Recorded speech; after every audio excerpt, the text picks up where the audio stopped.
You are looking at an accident waiting to happen. The place, Vietnam. Dust doesn't seem as deadly as Viet Cong bullets, but it can be. A helicopter pilot landing or taking off with his vision badly obscured can end up like this. Two aircraft have collided during dusty takeoff with fatal results.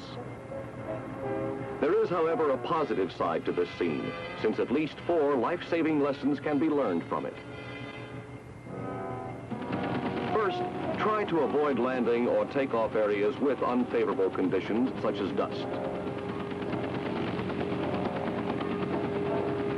Second, if you are forced to take off or land in heavy dust, spread out your formation.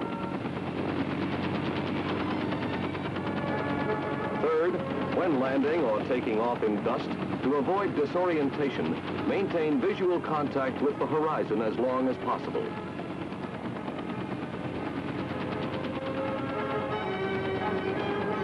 Fourth, if dust obscures the horizon, look down between your feet where the rotor wash will keep a small area clear. This is true of most helicopters, including the UH-1Bs involved in this accident. These are lessons learned the hard way, but they can be used to save lives and help win a war. And that is what this film is all about.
Since September 1965, when the 1st Air Cavalry Division entered the Vietnamese conflict, Army air mobility has become far more than a concept. At the 1st Air Cav's base at An Khe, Major General Harry W.O. Kinnard, the first commander to lead the Air Mobile Division into combat, explores some of the division's experiences, techniques, and tactics. The real enemy.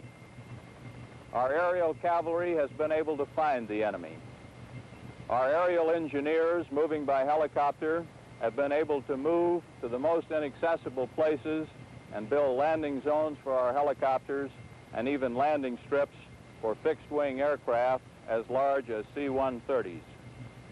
Our tube artillery has been able to move in our large Chinook helicopters into inaccessible areas completely devoid of roads, and to set up there and provide support for our infantrymen, so that when the VC fire at our infantry with their rifles, the response which they receive from us is with a volley of 105 millimeter artillery. Our aerial rocket helicopters have worked out extremely well. Our communications have done extraordinarily well also. In short, all of the things which we developed in the testing period in the United States have worked in combat. Yes, as General Kinnard says, helicopter operations have proven themselves under actual combat conditions. It is certain that doctrine formulated during many months of development and testing has in most instances been strengthened in Vietnam. At other times, however, Some refinements or revisions have been found necessary. Whether strengthened or refined, all air-mobile doctrine is being subjected to intensive study during the Vietnamese fighting, with many observations and recommendations received from unit commanders and those in higher echelons. These are evaluated, and one result is a series of lessons learned in Vietnam. Perhaps the best way to present some of them is to follow a typical helicopter operation from beginning to end. However, because all scenes shown are actual combat footage, there will be some inconsistencies as personnel and various aircraft of different units are intermingled. Like most operations, this air-mobile assault begins with a series of briefings, such as this operational order for pilots and other officers involved. Because missions differ so greatly from day to day, briefings have proved especially critical in Vietnam. Pilots must also brief their crews. Door gunners and crew chiefs who act as door gunners in flight must be trained to work as a close-knit team with pilots and co-pilots. The search and destroy operation really begins as troops prepare to load aboard the assault helicopters. This introduces what is perhaps the most basic lesson learned during helicopter operations in Vietnam, that every possible means should be taken to ensure that the troops will be ready to fight at their most proficient level the instant they hit the ground. To help achieve this, there are many techniques to keep in mind during the loading phase. One is to plan for the troops to board the assault helicopters so as to maintain small unit integrity. Another means of achieving maximum combat readiness is to avoid risking all or most of the company's machine guns and mortars by loading them in one or two aircraft. However, components of a single mortar or machine gun should be loaded in the same aircraft. Boarding should be planned so that the first man off each helicopter will be an automatic weapons man. This will provide a heavy volume of fire at the earliest possible moment. As the assault helicopters take off and head toward the LZ, we come to a lesson learned that has brought about a refinement of original doctrine. It is basic doctrine that the commander of an air-mobile company should take the position which will give him the best possible control of the formation. The refinement suggested by operations in Vietnam is that this position very often should be the last ship of the formation, rather than the lead aircraft. Flying in the last helicopter gives the commander a clear view of his entire company and offers him the opportunity to break out of his formation at any time without disrupting it. As the troops head for the LZ, each rehearses in his mind the action he must take as soon as he lands. The pilot has briefed them as to the direction the aircraft will be facing after touchdown. While the infantrymen are en route, the artillery begins its preparation fire on the LZ.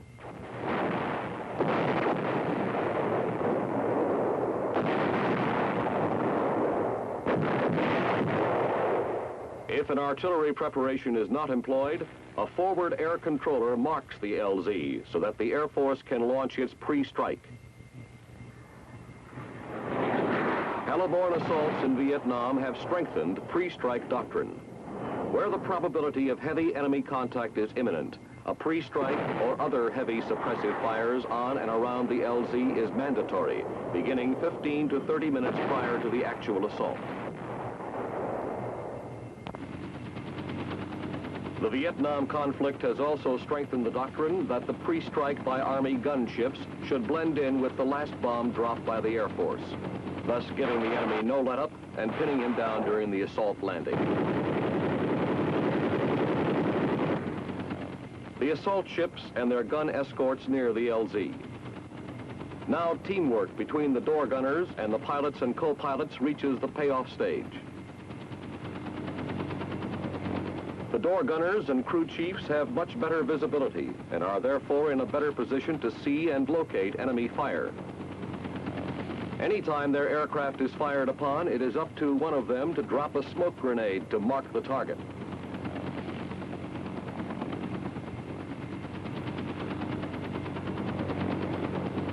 In addition, they must be able to locate and describe targets to the pilots with pinpoint accuracy.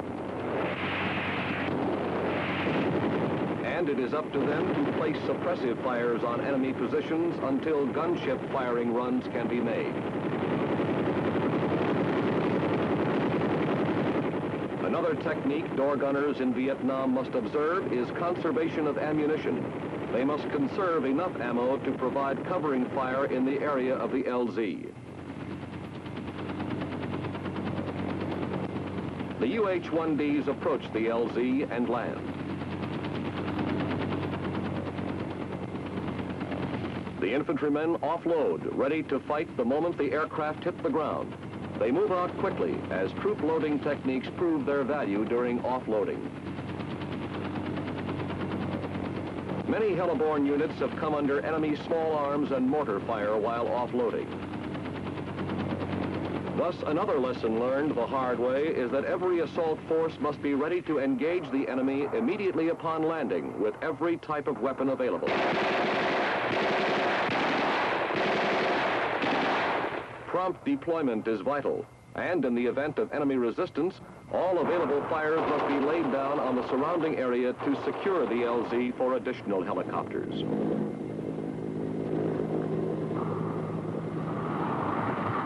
A somewhat conflicting lesson has been learned concerning troop movements in Chinooks.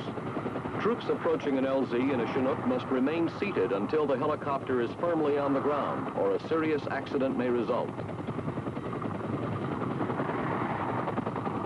Premature movement of troops toward the rear door could shift the center of gravity so far that the pilot might not be able to correct for the out-of-balance condition.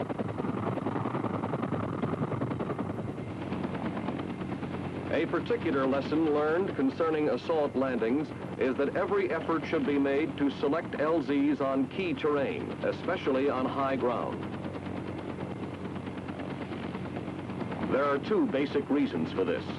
First, the enemy's prepared defenses, bunkers, emplacements, trenches, etc., are usually oriented toward the ground below, and landing above him means landing behind him. And second, landing on high LZs enables friendly troops to attack downhill, thus reducing the fatigue factor and increasing their speed of movement.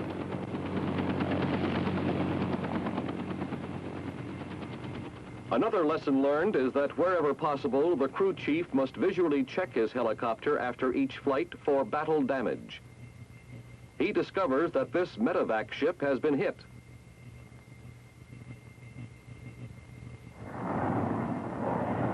With the assault landing completed and the troops advancing in the search and destroy operation, the Air Force begins its close support mission. It has been established that close coordination between the ground commander and the Air Force forward air controller is vital.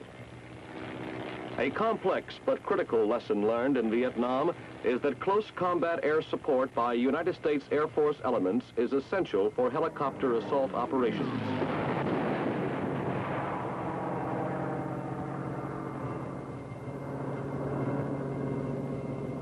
One way to help achieve this is to cross-train Army Aviation Element Operation Planning Officers and the Air Force Forward Air Controller.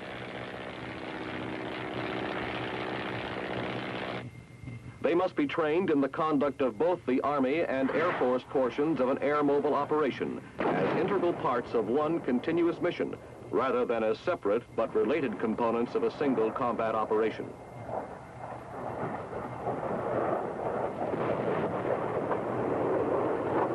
As an additional step toward providing effective close support, the Air Force has been training Army helicopter pilots to act as forward air controllers.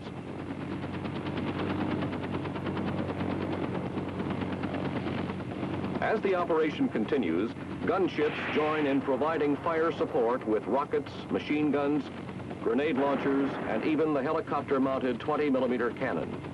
It has been established that Army helicopter pilots can give exceptionally close and effective support to ground troops. Since many are trained in the combat arms, they have an intimate understanding of the needs of the individual on the ground, and consequently, what support he requires. Working at slow speeds and low altitudes, Thoroughly briefed on each individual infantry action, Army helicopter pilots and crews are selective with aimed fire.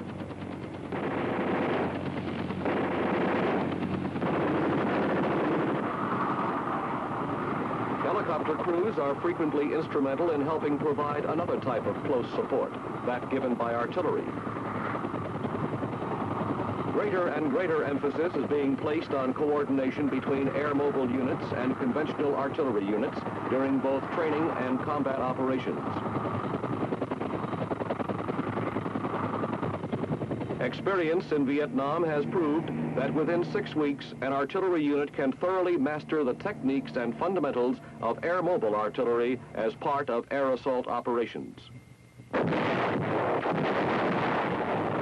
In connection with this, Army helicopter pilots in Vietnam must be proficient as aerial forward observers in adjusting artillery fires.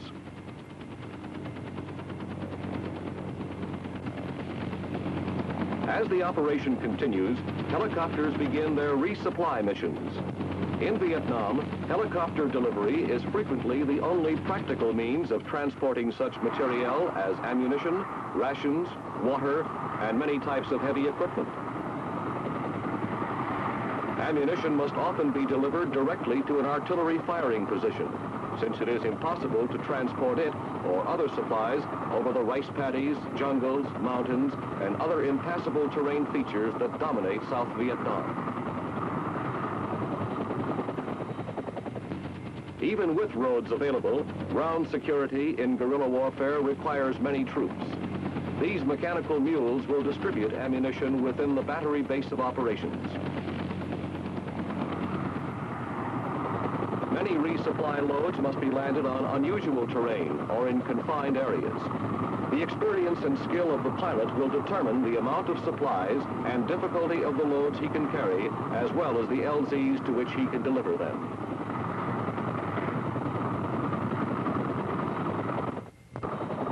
Pilot skills can be increased and special techniques developed by continued experience and application. However, adherence to standard helicopter operating procedures must always serve as the basic doctrine. More often than not, resupply and medevac sites will test a pilot's skill to the utmost. You can select LZs for assault landings and, in most instances, resupply, but there is no way of choosing the terrain on which a man is wounded. Experience has also taught that no one is making a greater contribution to general morale than the medevac pilot. The individual soldier, seeing the Army medevac pilot fulfilling his mission no matter what the odds, knows that wherever he may be wounded, he is only minutes away from expert medical care. A lesson learned in association with this is that favorite targets for VC snipers are medevac and resupply helicopters. It is up to the pilot to employ evasive tactics and make maximum use of terrain cover during the approach and takeoff.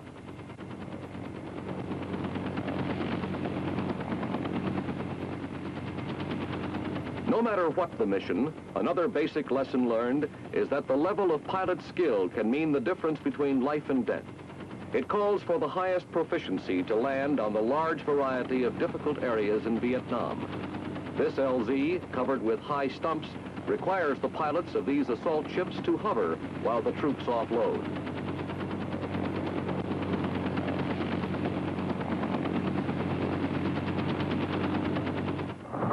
Similarly, landing on a small mountain LZ calls for extreme skill. It can mean the difference between this or this. Fortunately, the pilot of this H-13 escaped serious injury. By striking his tail stinger, this pilot almost has a similar accident. Experience has also taught that Army helicopter pilots in Vietnam must be ready to land and take off just about anywhere. These seagoing Army pilots have become proficient in taking off from a flight deck in order to provide security cover for naval patrol boats.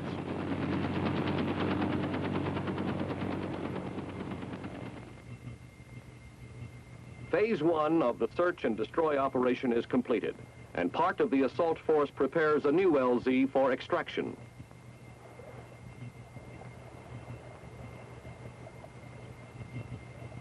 Then they prepare to load on helicopters to return to the base camp. Extractions such as this have given birth to a special technique.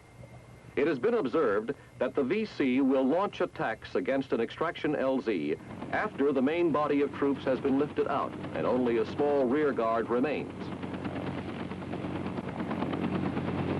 Thus, a valuable lesson learned is that the artillery forward observer with the ground force should be one of the last to leave. This is so he can direct artillery supporting fires to the last possible moment.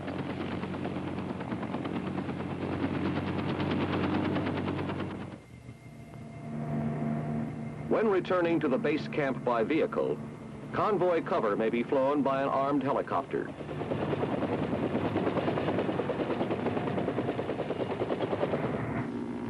However, a technique developed in Vietnam provides for use of a bird dog to fly observation over the convoy while maintaining radio contact with gunships on call.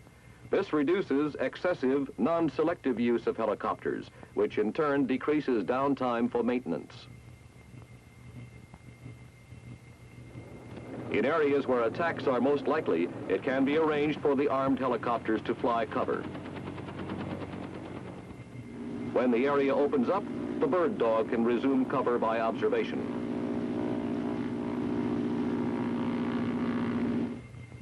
In a similar manner, armed helicopters can be kept on standby to assist in airfield defense. Coordinated airfield defense plans should include fires from these gunships, which will take off at the first sign of attack.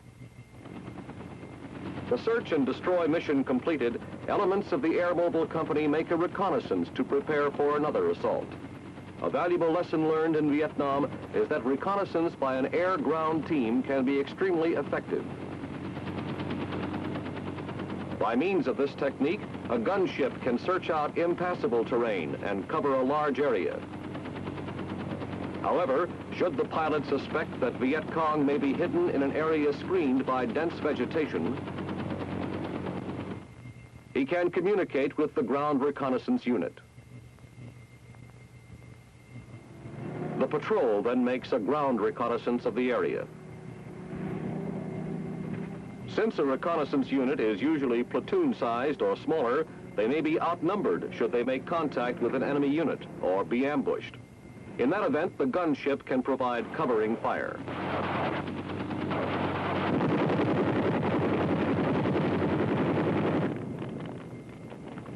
These, then, are some of the lessons learned about helicopter operations in Vietnam.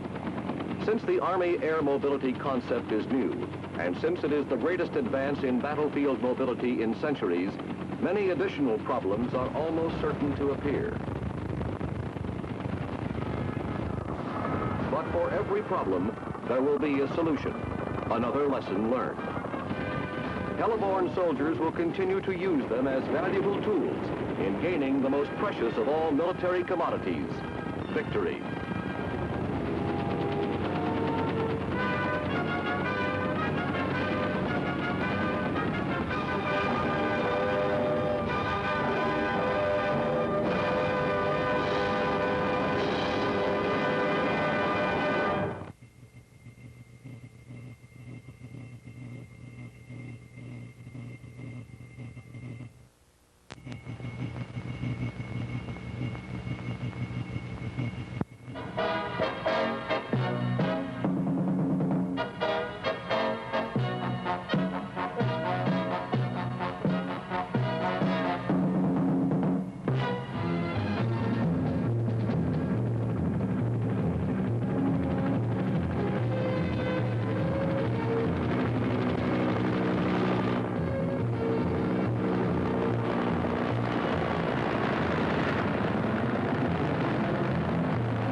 This is Major Tom Driscoll, a helicopter pilot with over 4,500 hours and a combat veteran. He was teaching nap of the earth flying before it was even called that, and has more hours with his skids in the weeds than most pilots will ever get. Force trim on. Force trim on. Starter generator switch start. Starter generator switch start position. Nap of the Earth, NOE. You know, they say if we should get into a mid-intensity conflict, NOE is bound to be the most important tactic Army aviation is going to have. Odds are it'll be absolutely essential on any future battlefield. Now me, I like NOE flying. To me it's a challenge. Oh yes, it's a real challenge. But I wouldn't like it if I didn't think it was safe. And I don't believe there's any great risk if you do it properly. And that's what this film is all about, to help you become a safe NOE pilot. Any aviator should take an interest in the maintenance of the aircraft he flies. But when you're flying NOE on a regular basis, it makes sense to be very thorough about keeping tabs on the maintenance state of your aircraft. A lot of mistakes and malfunctions that might be just an annoyance on a routine flight can become serious or critical when flying nap of the earth. So it's a command function and a personal responsibility of aviators to minimize these by working closely with maintenance personnel. Just doing a good job, an as-usual job, isn't good enough. You're probably familiar with the requirements of pre-flight planning for NOE, but let's go over some of the safety highlights for review. Gentlemen, in addition to the hazards that you are already familiar with, the impact area and the firing ranges, this morning's reconnaissance has indicated 3 more that you do not have plotted on your map. They are near the IP of Route 1, an encampment, which is a group of tents and 2 902 antennas, which may stick up as much as 40 feet into your flight path. Further along, near Phase Line 2, Sourdough Canyon, a communications line has been strung by the maneuvering troops. And finally, up at Phase Line 4, there is a 3/8-inch steel cable that has been put up by Post Signal as a support for a coaxial communications cable. Are there any questions? First, plotting of hazards. You must keep your chart up to date.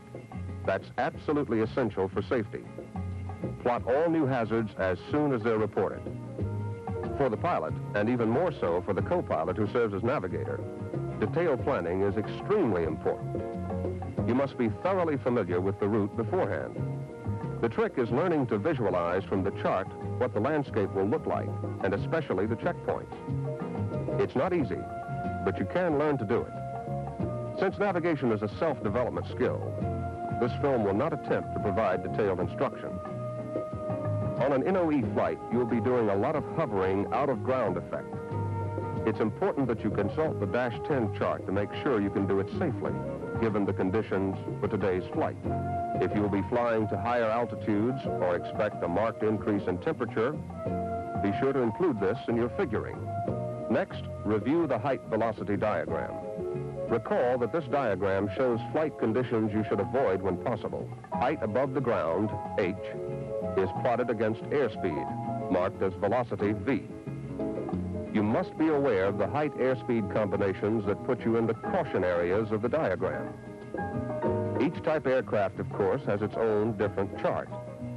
But using this one for the Huey as an example, take a look at the caution areas for the low height above the ground in NOE.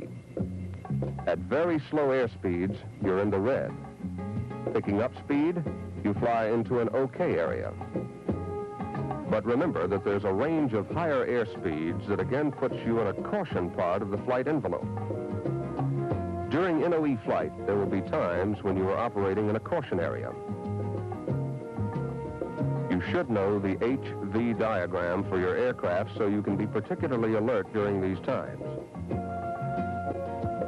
It makes good sense to be especially careful about your survival gear for NOE, and following the briefing is a good occasion to check it.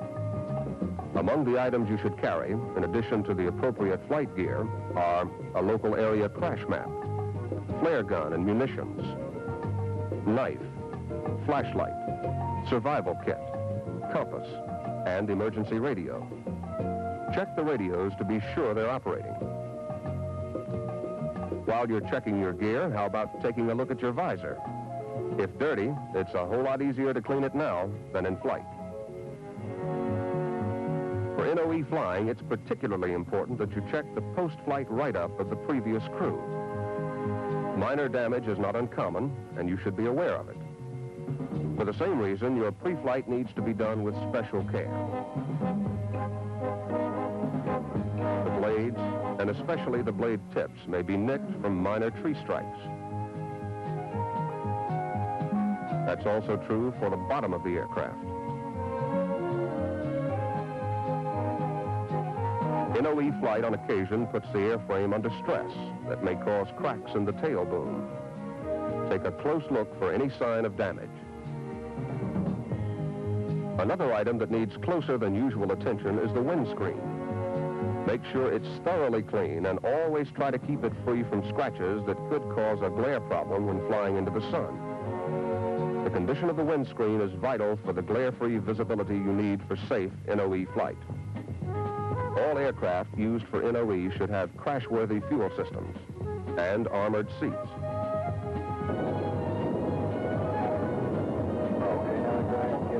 Your check of the engine condition becomes especially important for an NOE flight. Let's review the procedure. Take the ambient temperature reading. On the baseline temperature chart for this aircraft, enter with the temperature reading and find the associated power setting. With the aircraft heading into the wind, increase collective to this power setting.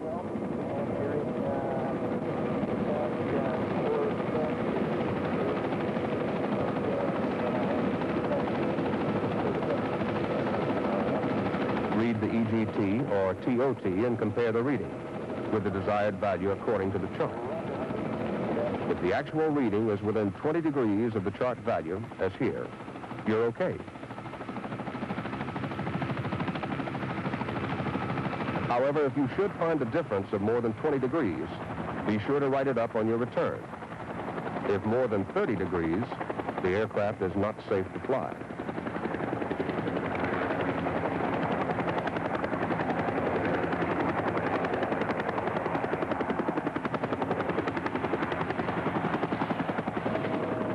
In a training situation, there is one more check to make before entering the course, and that is the hover check.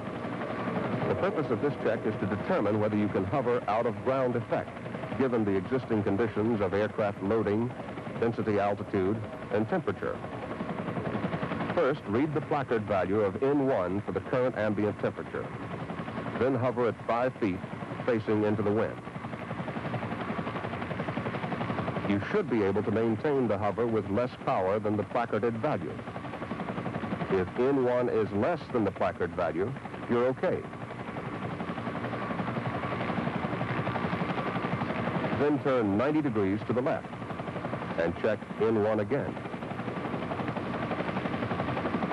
Another 90-degree left turn to a downwind heading and recheck the power required to maintain the hover. Then repeat the same procedure at a 10-foot hover, again beginning into the wind. Note that all turns are made to the left.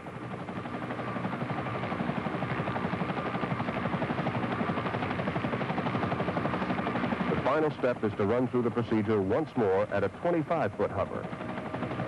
If you can hover at all conditions with no more power than the placard calls for, you're ready to go. However, you should be aware that this check is valid only for the prevailing conditions. If it gets appreciably hotter, or you fly NOE over ground at substantially higher elevation than the field elevation, the check can be misleading. That's another reason why it's important to use both the Dash 10 chart and the hover check. Today's flight involves 2 aircraft, one with the crew in training, the other as command and control. For For the purpose of this film, the training aircraft carries an aviator undergoing unit NOE training, flying as pilot, and an NOE instructor pilot who is doubling as navigator. Each student receives training both as pilot and navigator prior to the completion of training. The C&C aircraft is, of course, used only in training. You would not have one in combat. A C&C aircraft may control as many as 4 training aircraft, depending on unit policy. For safety, the C&C aircraft should always be equipped with crash and fire equipment and manned by personnel trained in emergency rescue. Remember that the C&C aircraft is for your own safety. Always fly NOE only on a scheduled mission in an authorized area with a command ship in company. Don't go NOE on your own. That's risking your neck unnecessarily.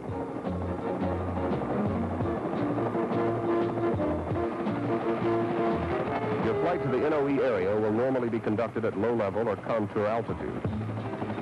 Let's define all 3 types of terrain flying.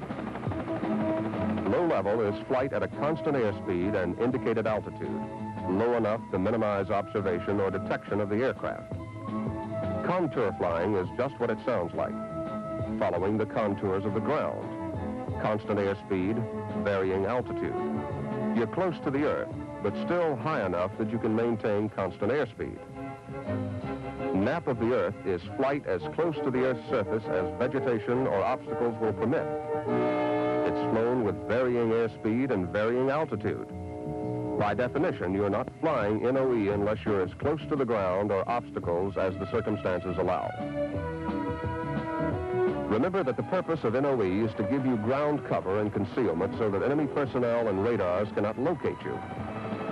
In a tactical situation, you would normally fly low level or contour until nearing the range of enemy weapons, then descend to NOE. On any terrain flying mission, and particularly on training flights, it's strongly recommended that you carry no unnecessary personnel. Crew chief and gunner are okay, depending on unit policy, but passengers along for the ride just mean added weight and make your job that much more demanding. As you begin the NOE, there is another safety precaution to carry out. Douse your cigarettes. There is no smoking during NOE, for the same reason that there's no smoking during takeoff and landing. Unit policy will also dictate the visibility, weather, and turbulence conditions that affect NOE training.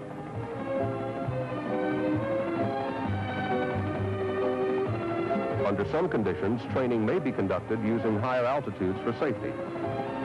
Under more severe conditions, NOE training will be canceled. If there is one most important safety rule for NOE flight, it's this.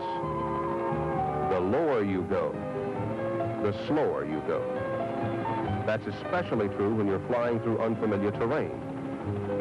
Other factors that dictate your speed are visibility, nature of the terrain, and the ability of the navigator to navigate and communicate instructions to the pilot. Particularly in training, it's often true that navigation is the limiting factor for airspeed. You'll frequently have to hold down the speed, keep from getting ahead of the navigator. If permissible, you may even choose to land for the purpose of locating your exact position. Coordination is a vital part of NOE flying. Good teamwork is the key to success. The pilot keeps his head outside the aircraft. His job is to concentrate on flying, with special attention on obstacle avoidance.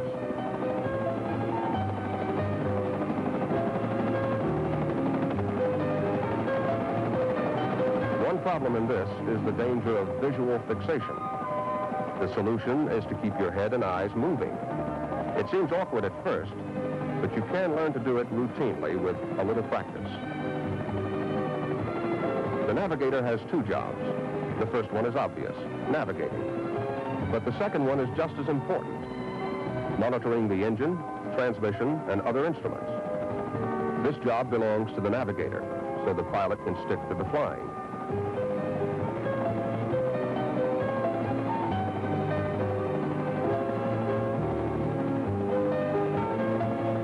The prime hazards during NOE flight are wires, telephone lines, power lines, what have you. The big problem, of course, is that they're not always easy to see.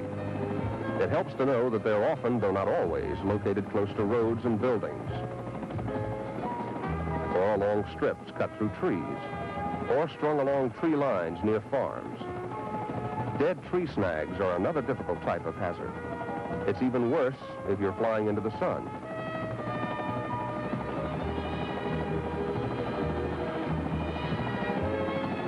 Birds are also a potential problem, although helicopter bird strikes are rare. These feathered flyers are unpredictable, but will most often dive to avoid you. You should climb slightly to allow clearance if this will not reveal you to the enemy. When you come down to basics, a lot of what's involved in Nap of the Earth proficiency is simply a matter of judgment. How far are your skids below you? How far is your tail rotor behind you? How big is your rotor disc? And will it fit through that opening up ahead? That judgment comes with practice. But there's more than just practice. There are some techniques you need for NOE that just aren't what you do in other kinds of flying. And there are some things that you don't usually pay special attention to that become very important when you're NOE. Now, here are some of the things you need to know about. One factor of particular importance to NOE is wind. You need to be alert at all times for a gust or thermal that might shove you toward the ground or an obstacle. Anticipate getting a wind shift whenever you cross the edge of a ridge or valley. You can't predict which way the wind will shift. Just expect that some shift will occur. At NOE altitudes, you will often fly into and out of translational lift. Let's review this phenomenon and see how it affects you. First, let's assume a no-wind situation. At a stationary hover, the aircraft is in ground effect. As you increase to a slow forward speed, say in the range of about 1 to 15 knots, the rotor is partly escaping from its downwash. It's getting somewhat cleaner air and so providing more lift. Because of this, you can accelerate while maintaining altitude without having to increase power. As you continue accelerating, you reach some particular airspeed at which effective translational lift occurs. This generally happens somewhere between 16 and 24 knots, depending on the aircraft and conditions. The rotor is now clear of the disturbed air, providing a distinct, noticeable increase in lift. The aircraft tends to rise. To maintain the desired NOE altitude, you must reduce power. You handle this pretty much automatically every time you accelerate from a stationary hover while maintaining altitude. As you start out, you tilt the rotor plane, lose some lift, and come on with power to keep from descending. Then as you gain translational lift, you reduce the power. But the point is, when you're flying NOE, you keep speeding up and slowing down across the point of effective translational lift. You keep gaining and losing that extra lift. So you have to be constantly ready to make power adjustments to keep from rising or settling. At this height, altitude control is essential. Of course, whenever you change the power setting, the aircraft tends to yaw, and you can't afford to yaw either in a spot like this. That means you've also got to be constantly ready with the pedals. But speed changes aren't the only thing that affects translational lift. Consider this situation. You're flying at slow speed over level ground. Then you start up a slope. On the level, you're flying in disturbed air. But going up the hill, the rotor is moving into clean air, leaving the downwash behind. Here you gain translational lift without an increase of speed. Another situation that doesn't follow the general rule is when you're flying with a strong tailwind. At a slow airspeed, the disturbed air is carried out ahead of you, and you have the benefit of translational lift. When you speed up, you fly into the disturbed air and lose the effective translational lift. Just the opposite of what normally happens. And you have to respond with the opposite application of controls. In NOE flight, you often can't anticipate when you'll gain or lose effective translational lift. What you have to do instead is learn to be alert, ready every instant to correct any tendency of the aircraft to change height or yaw by application of the controls.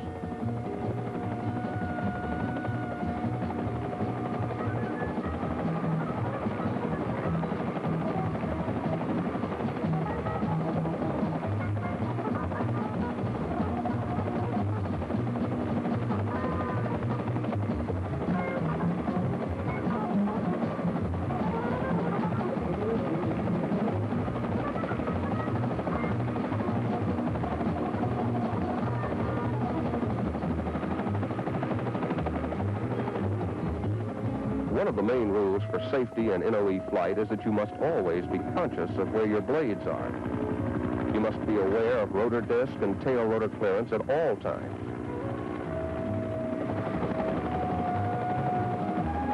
This is particularly important when making a turn. To provide extra clearance, slide over to the side of the flight path opposite the direction you're going to turn. For a right turn, slide over to the left. This gives you an extra margin of clearance when your rotor disc lowers for the turn. For a left turn, you first move over to the right. Some pilots new to NOE occasionally get themselves into a slight problem when beginning a steep descent. You come up to the ridge. You fly beyond the edge far enough to be sure your tail rotor is clear. Then, to keep hugging the ground, you lower the collective rapidly. But if you do it too rapidly, you may get an RPM warning. Some pilots have mistaken this for a low RPM warning and bottomed the collective.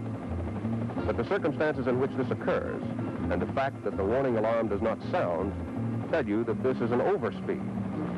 Ease back up on the collective until you regain normal RPM. In the Huey, there's another important reason for not beginning a descent too rapidly: the danger of mast bumping. So keep your control movement smooth. During NOE flight, there will be times when you will want to quick stop. The normal quick stop technique isn't suitable. At this height, if you pitch up rapidly, your tail rotor might hit. So instead, pivot the aircraft about the tail rotor by raising the cockpit of the aircraft with increased power. Watch again, this time in slow motion. As nearly as possible, the tail rotor should remain at the same height above the ground throughout the maneuver. First, you increase collective. Then you apply aft cyclic to slow the aircraft while adjusting collective. Here's the way it looks at normal speed. Collective, aft cyclic, adjust collective. Of course, you need pedals throughout the maneuver to maintain heading. Another flight procedure that's unique to NOE is the one called mask-unmask. It's a way of observing or firing on enemy positions with a minimum of exposure to return fire.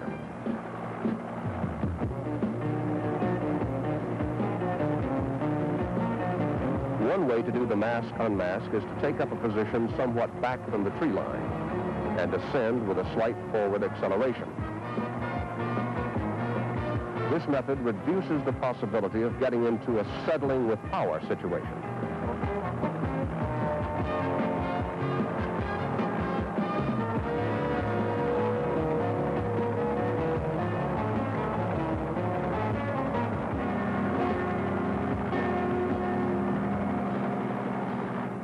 Another way involves maintaining forward motion throughout. You fly up at NOE height toward the masking obstacle. Pull up quickly, observe, then do a steep descending turn to regain masking. Let's see how an enemy might observe this same maneuver.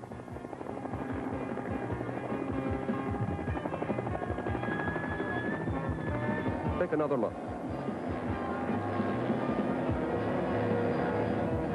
Pull up, level, and a steep descending turn.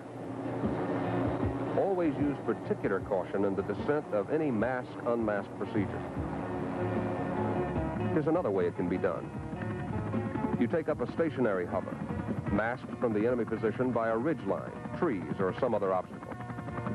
Then you ascend vertically, high enough to sight or fire on the position, remaining exposed for no longer than 10 seconds. And you descend. Be extremely careful not to drift. That could lead to a descent into an obstacle. Properly done, you should end up in very nearly the same spot you started from. Throughout your NOE flight, the CNC aircraft helps protect your safety by warning of unexpected hazards, keeping you clear of other training aircraft, and alerting you to any itinerant aircraft in the area. They also act as your radio relay. Close to the ground, you often can't raise other NOE aircraft, even when they're very close by, because of terrain interference. A CNC aircraft is always with you on training flight. Only in combat would you be flying NOE without a cover ship.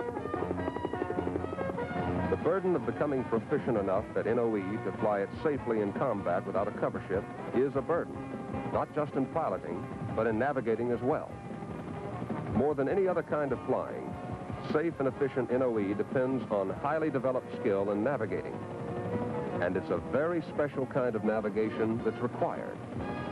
The most important and most difficult aspect is learning to visualize the terrain.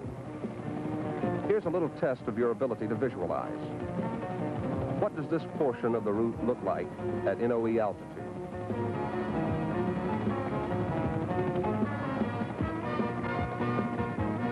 First, here's what the terrain looks like from 300 feet.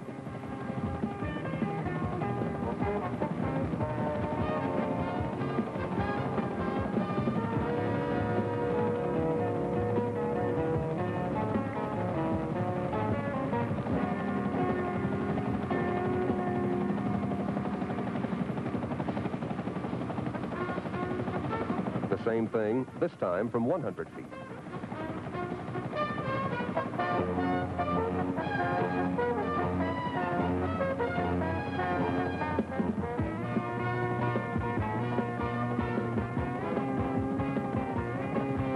And now here's what it looks like hugging the ground at NOE height. How good was your visualization?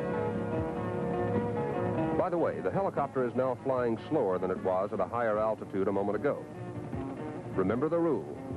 The lower you go, the slower you go.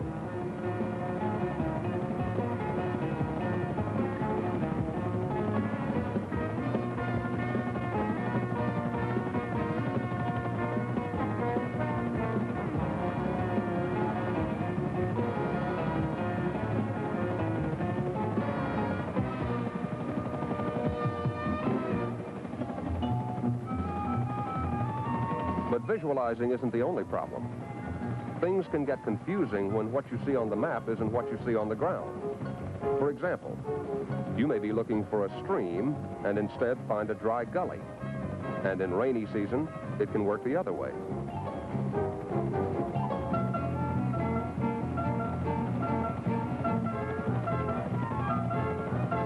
Another example, a place name on the map may set you looking for a village. In fact, it may be no more than a small cluster of houses. Here's another possible source of confusion. You could search the map all day for this pond and never find it. The pond is man-made and hasn't been charted yet. As a general rule, remember that man-made features can change. It's best to rely on terrain features for your navigating. One principle you should always bear in mind when pre-planning your route. Steer clear of features plotted on the map that an enemy could easily sight on. That means don't fly for any distance alongside roads, railroads, power lines, or larger streams.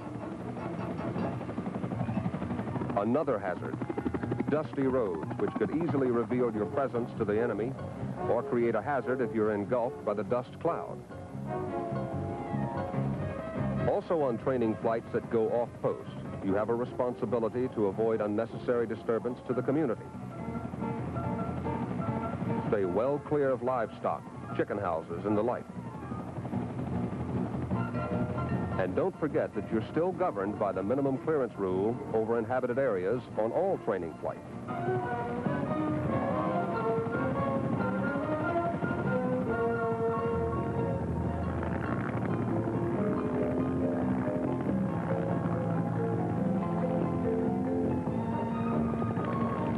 In unfamiliar terrain, there will be times when there just doesn't seem to be any clues to which way you should be going. You have to pause in your flight while the navigator figures things out. It helps if the pilot turns the aircraft so the navigator can get a look around. On occasion, you can expect to discover that you're lost. It happens to nearly everybody once in a while because your view is so limited at these altitudes.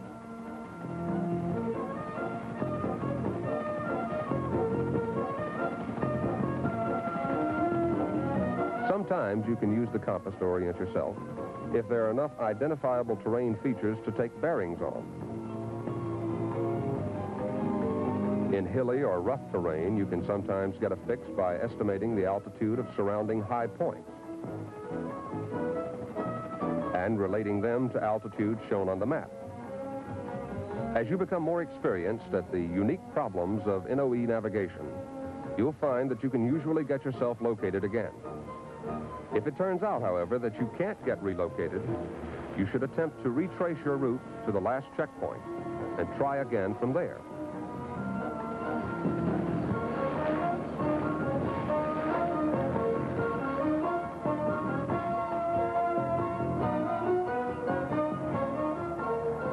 On tactical flights, your mission will sometimes require you to make a pinnacle approach. In NOE flight, the technique for a pinnacle approach is different from the way you would ordinarily do it, since the usual way would expose you to enemy fire.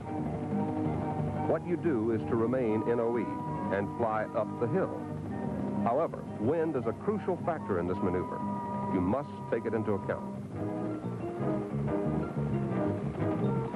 The preferred method is to fly up the leeward, or downwind side, using extra power as necessary to overcome the downdraft. Notice that when you reach the top, you'll be set up for a straight-ahead landing into the wind.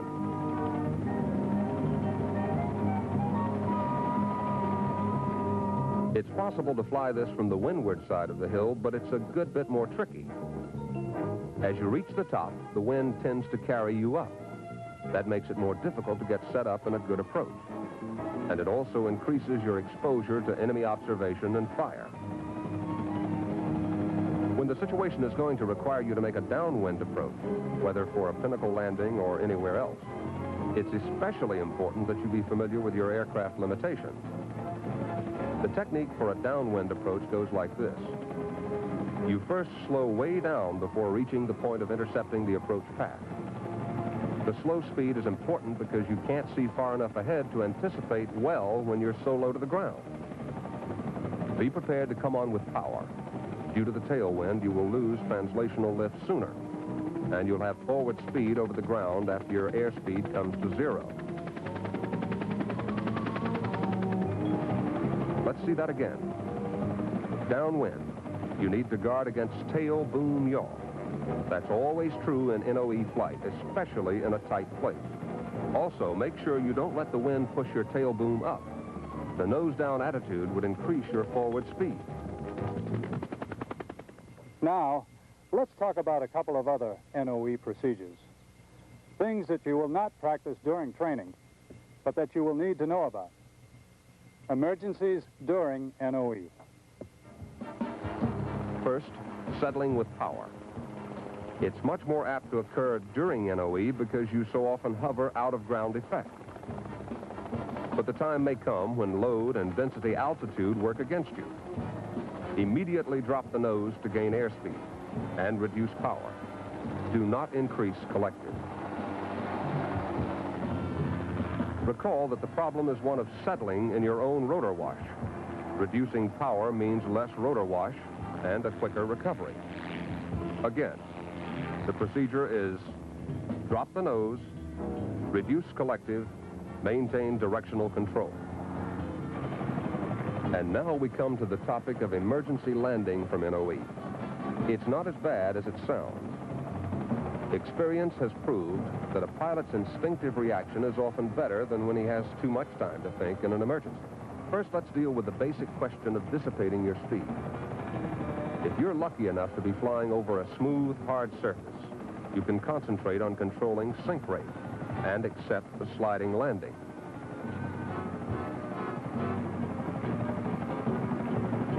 However, the worse the terrain, rough, rocky, or soft, the more important it is to land with the minimum possible forward speed. If you have to land into trees, they will absorb your vertical speed. Dissipate as much of the ground speed as you can. If possible, maneuver to avoid contact with tree trunks while you're still flying. The most important thing to remember is NOE is not a speed contest. There are no prizes for getting there first. Don't ever forget the basic rule. The lower you go, the slower you go. Map of the Earth is a rigorous and demanding kind of flying.